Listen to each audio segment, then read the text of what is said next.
welcome here to a Wake Up Call special presentation. We are here, of course, in my coverage of SMU of many years. It goes all the way back to them coming into the American Conference and then on to the Atlantic Coast Conference. I am here with Alexander Kilgore, linebacker of the SMU Mustangs, and happy to have him here as the team once again having another successful run. So let's bring him in. Alexander, how you doing? I'm doing well. How about yourself? Doing well, man. I mean, listen, last year, undefeated, first season in the ACC for SMU, no losses in the regular season, a perfect 8-0. This season, at the time we're talking, one loss. So you've gone almost a complete 2 years with one loss in what is over seven. It'll be over 700 days when all said and done with it. So one loss in the conference, if this continues in over 700 days, that's pretty incredible. Yes, sir. It is. But that's the expectation.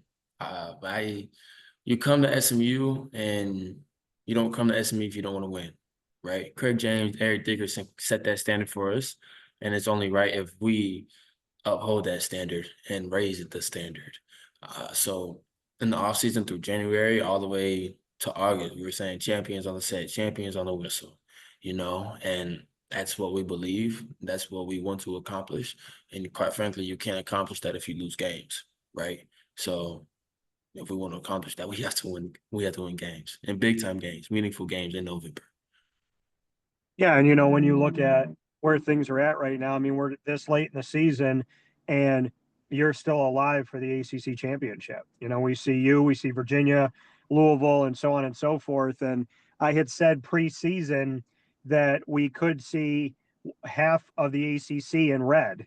And here's Louisville and here's SMU, both in red, both with an opportunity here. So knowing, like you said, if you want to win championships and you got to win what's in front of you, and there's that culture that was started with Eric Dickerson, and I appreciate that and that ode to him.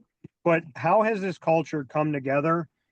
People talk about culture, they talk about what they want to achieve, but you've talked about it and then you've gone and done it. So bring me into why SMU is not just a talker, but a walker. It starts with the head man, Coach Lashlee. Coach Lashlee is just not a talker. He's going to do what he says, and he's going to do it to the best of his ability.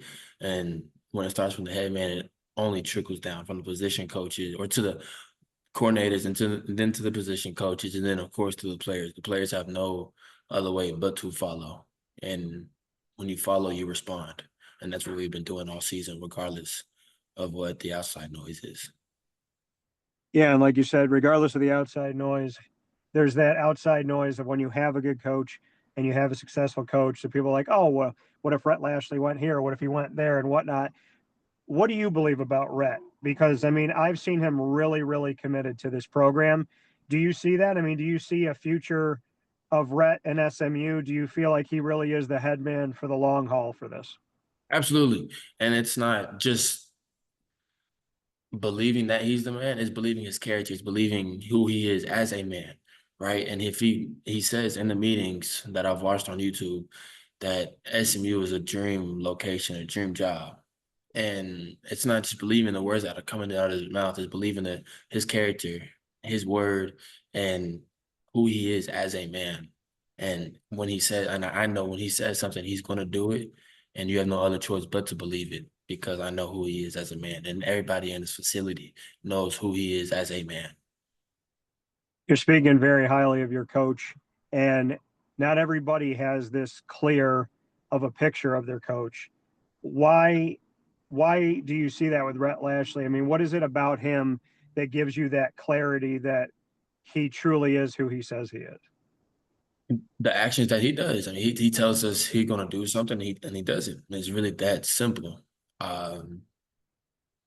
He'll tell us we're going to go on the field and we're going to look a certain way. We're going to do something, and we're going to put the defense out first. And it's just a little example. Going into Miami week, he told us we visualized the whole game as a team meeting, and he told us we're going to put the defense out there to set the tone. And what'd he do? We won the toss. We deferred to the second half. We put the defense out there and we set the tone, right? So it's it's him entrusting his players that he recruits to bring here, and it's also us entrusting in him that he's going to do what he does. He said he's going to do what he says, and he does it every time. I want to go back to that Miami game. I went into that game saying, I will not be surprised if SMU gets this victory at home. And you did exactly that. Miami comes in as the big bad wolf. The committee last year seemingly wanted to put Miami in over SMU. This year, it seems like they wanted to find a way to put it, the AP poll, the coaches poll, keeping Miami high. They came in and you let them know who the Mustangs are. Bring me into that game and what it was like to be in your community, in that environment in Dallas, and just what the overall experience felt like going through it. Overall experience is amazing. It's always amazing when you have a sold out crowd at SMU and then you beat a team like Miami. But within the facility, we have so much confidence within ourselves and the coaching staff. And it surprised a lot of people outside the facility, but I can assure you it didn't surprise people that are inside this facility with us every single day. We know what we're capable of, and we just showed other people. They're just like going into the ACC last year. We knew what we were capable of doing, right? It was just a matter of fact of going on to the field and doing it. So people can be surprised, the outside noise can be surprised or not. But that the outside noise, quite frankly, doesn't matter. And I'm glad it doesn't matter, right? Because their opinions change every day, every week. And we know what we have inside this facility, and we're going to stick with it. And we know we can play with the Miamis and the Ohio States and any team in the country. People say that outside noise doesn't matter, but not everybody lives that. Not everybody actually can keep the outside noise outside and not think about it, not let it get under their skin. Just bring me into you individually as well as a team, the thick skin that you have and the thick skin that this team has, that you really don't care about. And you said it perfectly. Why care about opinions that change every day? Me personally, like they change every day. All of a sudden, the burner account that's arguing with you 1 week is arguing against you on why you're the worst player that's ever stepped to play football, you know? And I probably shouldn't do this, but I watch YouTube videos on people doubting us all the time, and I use it for fuel, and I love just proving people wrong, right? And if you ask anybody in this facility, from the head man down, we love proving people wrong, right? And if we can prove somebody wrong, which we'll have to do that from here on out. And really from once we entered the ACC, once we started that inauguration kind of on June 1st, July 1st of last year, we had to prove everybody wrong that didn't believe us inside the facility. And that's really all it is about, just proving people wrong, and we love to do it, and we will keep doing it. Yeah, and to the credit of that, you say that not everybody sees the value of who you are, who SMU is. I feel more like somebody in the facility than somebody out because I do see the value. And I put you all in my right before the College Football Playoff Committee did their first rankings of this 2025-26 season. They had, before they put their rankings out, I put my rankings out going into college football week 11. They had 1 3-loss team. I had 1 3-loss team. Mine was SMU. Theirs was Tennessee. I got you guys, I think, at 21 right now within that poll, because I believe that the way that I think if Notre Dame's a top 10 team for almost beating Texas A&M and almost beating Miami, y'all beat Miami. And y'all were close with Baylor. So, I mean, when you look at the fact that you've lost 3 games this season by a combined 15 points, if Notre Dame gets respect for being a 2-loss team with really only 1 quality win, and they're in the top 10, then SMU should be in the top 25. And just so you know, you're in my top 25. I appreciate that. And you just preached everything that makes sense. It only makes sense on everything that you just said. I mean, we blew a lead to Baylor, we blew a lead to TCU, and that's Wake Forest. We had as a team, we just did not show up, right? And that's 1 ACC loss, right? And It's on the road, and the two other teams are in the Big 12, so that doesn't matter on what we do to go to Charlotte, right? But it matters to everybody else that do the rankings. But like you said it best, you almost beat a Texas A&M, but quite frankly, it almost doesn't get you anywhere in life. Yeah. So I mean, for this team to be a three-loss team, I don't think 6-3 adequately describes who SMU is. So beyond the record, and you kind of just went into it, like you said, blew a lead to Baylor, blew a lead to TCU. You were ahead of them, and then didn't show up in the close game against Wake Forest. So who is SMU beyond the record, beyond 6-3? If people simply look at you and say you have three losses, I don't think that that's an adequate way to really analyze this team. And because I have analyzed your team and what you have done, beating Miami, if that means so much to the AP and the coaches poll and the college football playoff, well, you're one of what, two teams that have beaten Miami in the entire country, you and Louisville. So, I mean, who is SMU beyond 6-3? SMU is a united, tough, fast, and physical team, and we're going to show up. Even when our backs are against the wall, we're going to show up in the most impactful way we can. You have this guy, Kevin Jennings. He's been on my show, had the opportunity to get to know him as a human being. What is it like seeing him in practice? How would you describe him? I don't want to load the question by what I think, so I'll just ask you what you see through your eyes when you see Kevin Jennings. Kevin Jennings is a tough dude, right? You won't be able to take him out the game. You just seen him last week against Miami. He could barely walk coming off the field. He couldn't walk. He was hobbling on one foot. 2 plays later, he's on the field and wrecking havoc like he never left, right? He's a tough dude.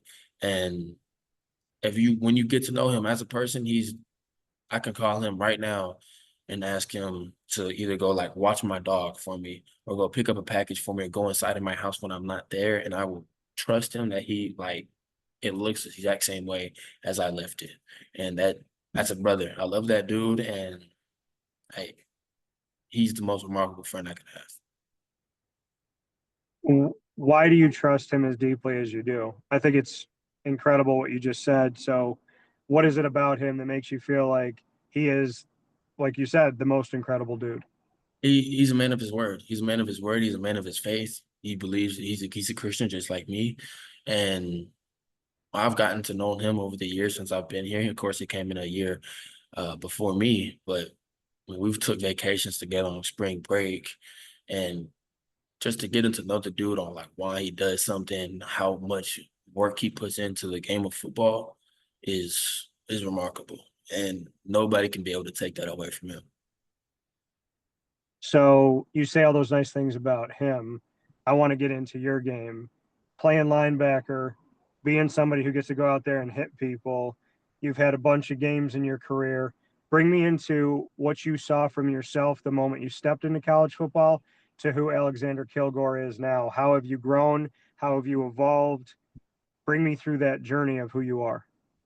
I got more confident within myself. Going into La Tech, I knew the defense, but I didn't know it like the back of my hand, right? I could only tell you what my position was doing, what the mic was doing. I couldn't really tell you anything else.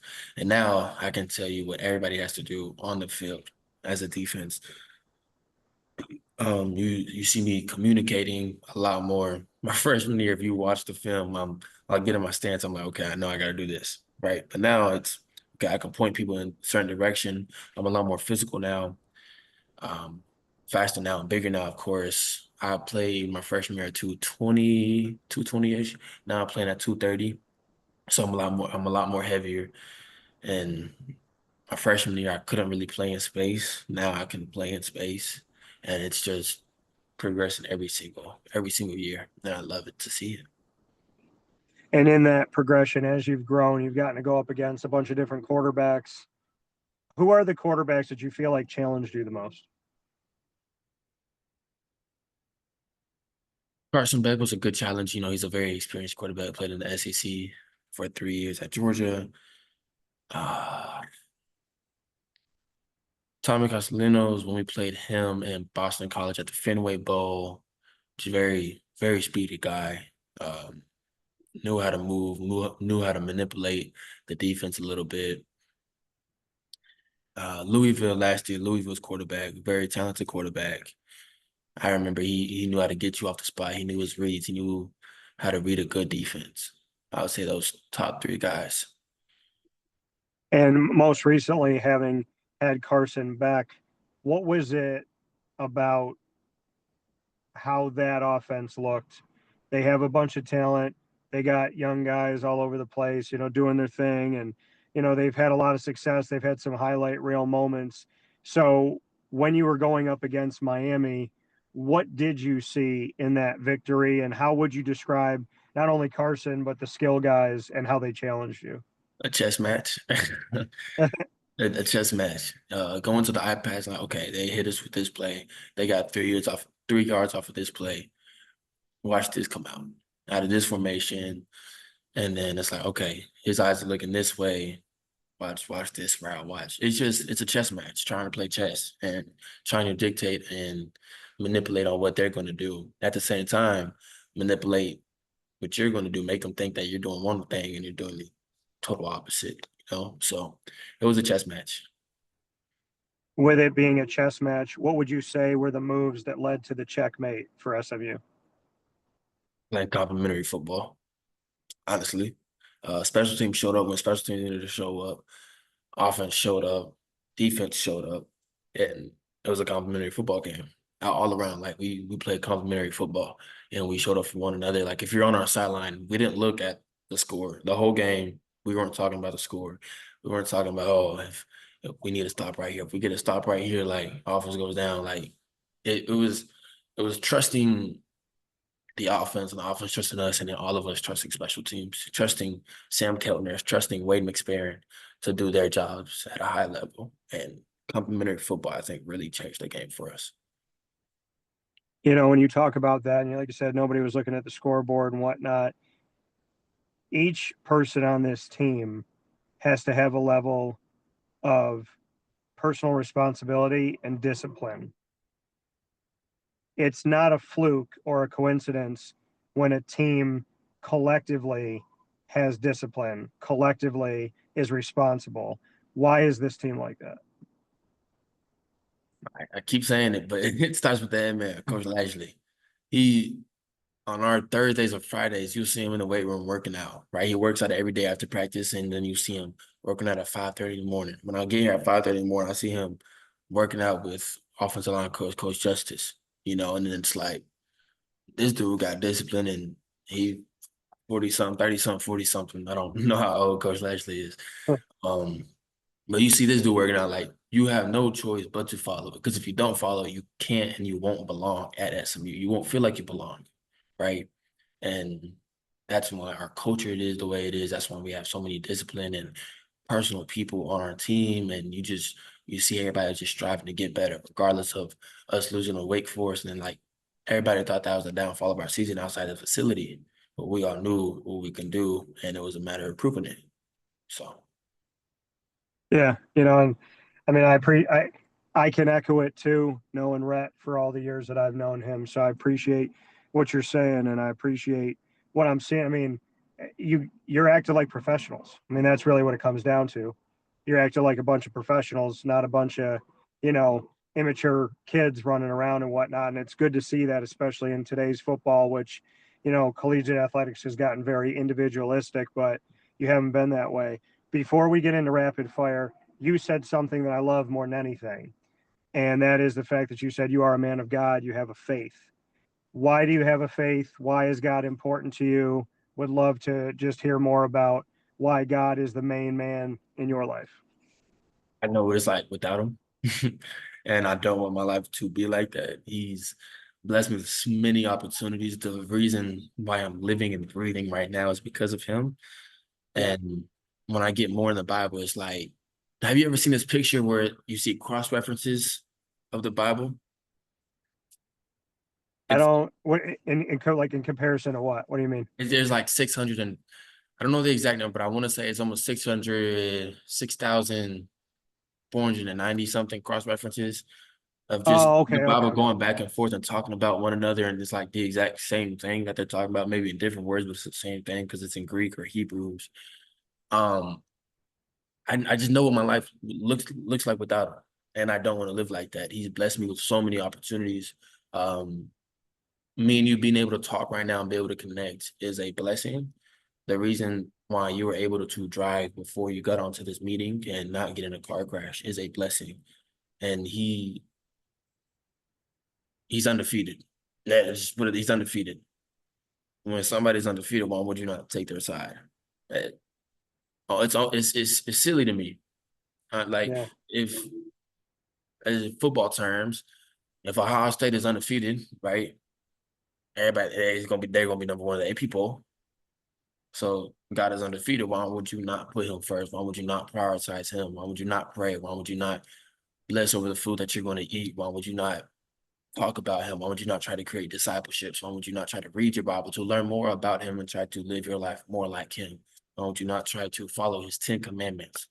And he already knows we're going to mess up, right? His faith, his faithfulness, his grace, his mercy, and him letting Jesus die on the cross, right? His one and only son on the cross for us to save us, right? And not in the Old Testament it talks about how you having to kill animals and to be freed of your sins, right? But God sent Jesus, Jesus died on the cross, and his blood is what saves us for eternity. And all you have to do is believe that to be saved for eternity, like truly believe that. Like, if you really let that sink in, it's giving me chills right now, right? And Yeah. I love that. And it goes to the simple fact that he's undefeated.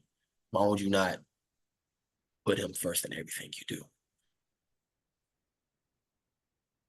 Incredible answer. You said you know what life is like without him. How do you know that? What did you go through, or how did you find your way to him, back to him? Um, I was prioritizing football. I'd just be open. I was prioritizing football. I wasn't prioritizing him. Yeah. Second commandment, I'm pretty sure, not having any idols, right? And football, I was like, if it's football or nothing, no school, no nothing, just football or nothing, right? But I realistically, like, where does that get you at? And NFL, people say in the NFL is not for long, right? And after the NFL, even if you played 12 years, 13 years, like I have a long career like Tom Brady did, well, he's theoretically, he's still pretty young, right? So what are you going to do outside of football? The only person that's going to be there for you is God. So, Yeah, it is true, and it's real, and it's genuine, and I respect. I will say this, Alexander. You and I firmly believe this, and I'm the same person on and off the air. You and I will be friends, and we are going to have a life lasting friendship. We're yes, going sir. to have that. I feel that. And I'm excited to, grow with you in our faith and share that stuff together. So I look forward to that. Plus, I got a bodyguard if I need one. So let's get into rapid fire. You get to ask me any question, any topic. What do you got? I ask you any question? Yep, you can ask me any. Enjoy it because players never get to ask questions. Okay. What made you leave SMU? Stop reporting for SMU. Oh, I've never stopped reporting for SMU. So I live in New York, but I work locally, regionally, nationally, and internationally. So I started covering SMU when they came into the American and covered them with Chad Morris. And then from there had Sonny Dykes and now Rhett Lashlee. So it's only gotten deeper, stronger, more consistent.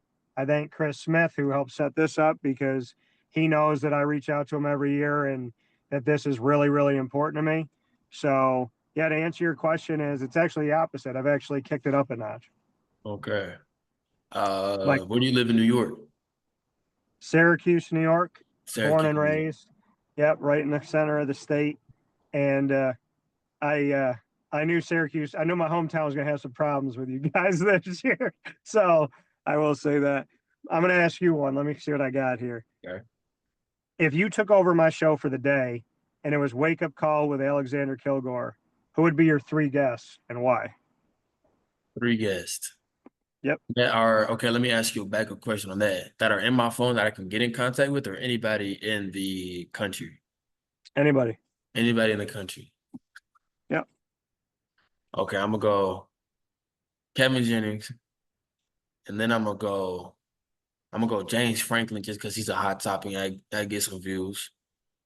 Okay. And then I would probably go. I'd get College Game Day on my show. I don't know how, but I'm gonna get him on my show too. Okay. All Yeah. right. All right. What's your next one for me? Do you ever visit Times Square? I have many a time. It's different now. It's, I don't want to say it's not, it's different. Like people that live there have told me there's some things unfortunately that go on there now that are not great. But I was there last year. I was actually on a date and her and I were walking through Times Square. And after we got through, she said, I was like, so what were you talking to me about how Times Square was dangerous? Like what part? She goes, literally where we just walked through. I was like, you're in heels with a nice dress on. I said, what were we? I said, you would tell me that. I would have picked you up, carried you, and ran. So I had no idea that we were just like walking through the center of it. But yeah, so I have been there. I do enjoy it. I like New York. I like to visit New York City. I would never live in New York City, but I like to visit New York City. How did that go? You still talking to this girl, this woman? Man, I'll tell you this. We really clicked. And then, like certain things in life, they just, you think it happens and it doesn't happen. And it was like 2 ships passing in the night. But we did have that night. Was it that? Yeah, it was that night. We actually went dancing on a rooftop bar to a bunch of Hispanic music. And that was awesome. So that was probably one of the most fun nights of my life. So even though it didn't work out, I would say I'm grateful that we had the time we had. That's what's I'll up. say that. My question back to you, celebrity crush. Celebrity crush. My girlfriend Ryan Ryder. Yeah. Okay. You don't want to get in trouble. So what's your last question for me? My last question for you. Who were you voting? Who were you going for when Syracuse came to Dallas, Texas? Who did I pick? No. Who did you want to win? Not That not is a who you load. not who'd you Yeah. pick on social media? Like who'd you like you telling your friends like I hope Syracuse wins or I hope SMU wins. Which one? So I picked SMU and I said, as much as I was like, I love my hometown and obviously I always want to see them win. I honestly was like, I don't see them beating SMU. I was like, that's before the season even started. I said that's one of the games that I just don't. I know SMU well enough to know that I didn't think they were going to win that game. So I mean, it would have been nice to see the hometown, but I also either way, it was like I got love on both sides. And I will say that I may have told your head coach that I rock some gear for a certain squad on my birthday. So I might have shown some love. It's also good that y'all got the D for Dallas because then you got Dan. So the D with the Mustang, but yeah. So I know some Syracuse people might be mad at me, but I I wanted them to play well. I wanted them to do well. I respect and know you guys well enough to know that I don't think that you're an easy out, whether you're on the road or at home. My last question for you. Okay. If Rhett had me come in right now and he was going to hire me to be a coach, Okay. and I know you don't know a ton about me and what positions I know and whatnot, but if you could bring me on your coaching staff, where would you put me as a coach? Um,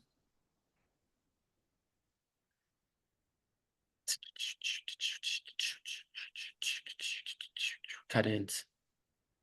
Tight ends? Tight ends. All right, why? I don't know. I don't know. I feel like you do good at, I feel like you'll do good at tight ends and their It's personality. it's funny that you say that because I I got some good relationships with guys that played tight end, and my guy Rhonda Getz in the second, who I said very well could be the starter as a rookie, and he is in the NFL. And then Dan Villari, who came from Michigan, went to Syracuse, has a strong faith in God. Him and I are very, very close. So I can see that.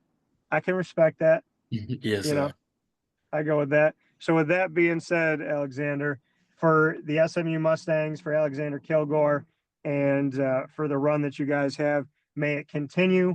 May you continue to have control of your destiny.